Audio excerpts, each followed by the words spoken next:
Réduire l'impact des pratiques agricoles sur l'environnement est toujours un défi pour les scientifiques. Les nouveaux modèles qui permettent d'encourager une agriculture durable doivent désormais tenir compte de la vie dans les sols.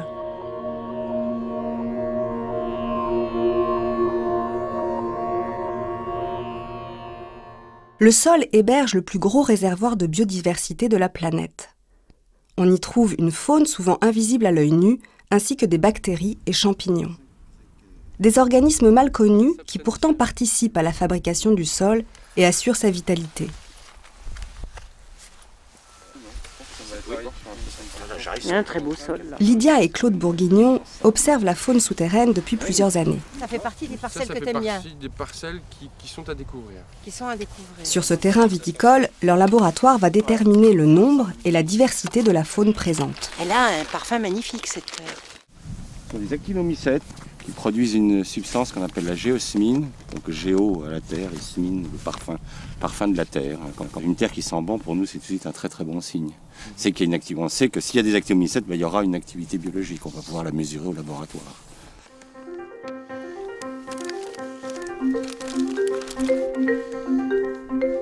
Le comptage s'effectue au laboratoire grâce à la technique du berlaise, qui consiste à faire sécher la terre pendant plusieurs jours afin de faire tomber les organismes au fond de ces grands entonnoirs. Mais ils sont dessous, s'il faut que je... La faune qui apparaît au microscope est très structurée. Elle se charge de détruire la matière organique tout en favorisant l'aération du sol. En surface, on parle de la faune épigée, épi qui veut dire au-dessus. On parle de colamboles. Alors les colamboles, ils vont manger les parties très très fines, l'herbe, les parties tendres de la végétation. Les acariens vont se nourrir plus des nervures, des choses un peu plus dures. Et puis après, on a les micro-arthropodes, c'est-à-dire on va parler du mille-pattes. Et ça, ils vont manger des choses encore de plus en plus dures. En profondeur, à ce moment-là, on a une faune endogée à l'intérieur qui, elle aussi, a exactement les mêmes noms, colamboles, acariens. Donc cette faune-là mange les racines en profondeur. Et donc elle est vraiment très, très souterraine. On peut en trouver à 50 cm, mais on peut en trouver beaucoup plus loin, à 1 mètre. Ça, c'est une faune qui est très très peu connue parce qu'il faut aller la chercher.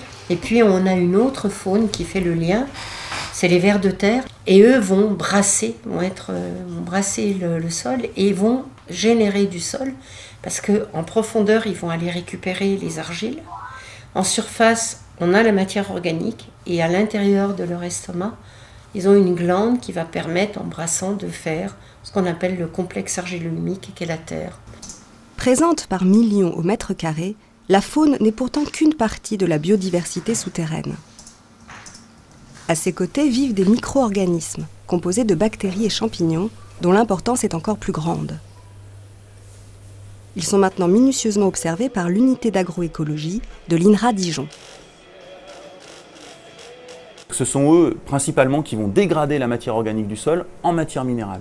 Et donc, si on n'a pas cette dégradation de matière organique en matière minérale, on n'a pas de fertilité biologique dans le sol, puisque les plantes, elles, ne sont capables que de se nourrir à partir d'éléments minéraux. Et donc, s'il n'y a pas de cette dégradation de matière organique en matière minérale, il n'y a pas de fertilité biologique, il y a une accumulation de la matière organique dans le sol, le système se trophise, s'acidifie, s'asphyxie, et le système meurt. Donc les micro-organismes, c'est comme dans notre tube digestif. Si on les élimine, c'est eux qui font notre digestion. Si on les élimine, on ne digère pas et donc au bout d'un moment, on meurt. Et bien c'est pareil pour un sol. C'est un réacteur biologique avec des micro-organismes qui le font tourner.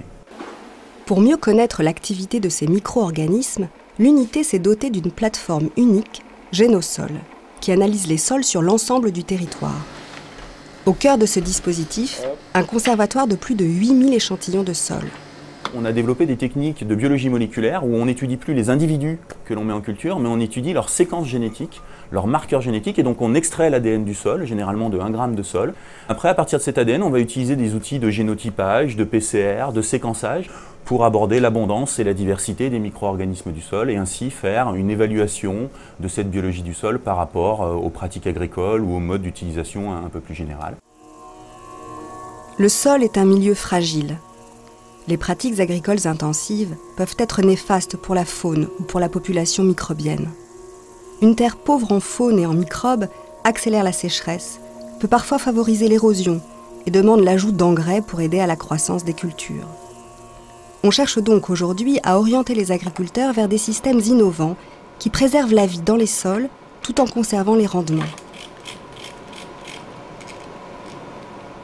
Si on parle du travail du sol, on sait qu'un travail du sol un peu agressif va fortement baisser la biologie du sol en termes d'abondance et de diversité des micro-organismes et va même dans certains cas favoriser l'implantation de pathogènes parce qu'on va baisser la biodiversité d'un sol, par exemple avec un labour assez agressif, libérer des niches et ces niches vont être recolonisées par des organismes opportunistes qui sont souvent des pathogènes, alors humains, animaux, végétaux, et donc on va avoir aussi une qualité de la biodiversité qui va être relativement délétère par rapport à ce qu'on veut faire du sol par la suite. Pour remplacer le labour, on parle de plus en plus du semis direct. C'est une technique qui consiste à planter une culture intermédiaire entre la moisson et le prochain semis. Ça consiste de moissonner très haut, on laisse les pailles debout, et tout de suite derrière la moissonneuse-batteuse, on prend un semoir et on sème, ce qu'on appelle les semoirs de semis direct, c'est des semoirs qui n'ont pas besoin qu'on laboure la terre pour pouvoir semer, c'est semoirs à disque, et on écrase les pailles avec un rouleau et on sème directement un mélange de plantes, et on va semer la culture d'automne, par exemple un blé d'automne, directement dans cette végétation écrasée au rouleau. Cette végétation va mourir avec le gel et le blé va pousser au travers du muge. Donc le principe, c'est utiliser ces plantes, au lieu de laisser le sol nu avec le lessivage et tous les éléments qui sont entraînés vers les nappes, on fait pomper tous ces éléments que la culture n'a pas pris par ces plantes de couverture, et du coup on les remonte en surface, on nourrit la faune, et on fait en sorte qu'il n'y ait plus jamais rien qui parte. On lutte contre la dégradation physique et chimique du sol, et on relance le système biologique, donc on a des sols qui ne polluent plus. On arrive à faire une agriculture absolument non polluante. De plus en plus d'agriculteurs ont arrêté de labourer leur sol. Un changement qui demande toutefois une connaissance très pointue des plantes à utiliser pour remplacer le labour. Un avenir où se mêlent science et agriculture est en train de naître. Car aujourd'hui, il est clair que sans la connaissance des processus microbiologiques du sol, on ne peut pas cultiver de manière durable.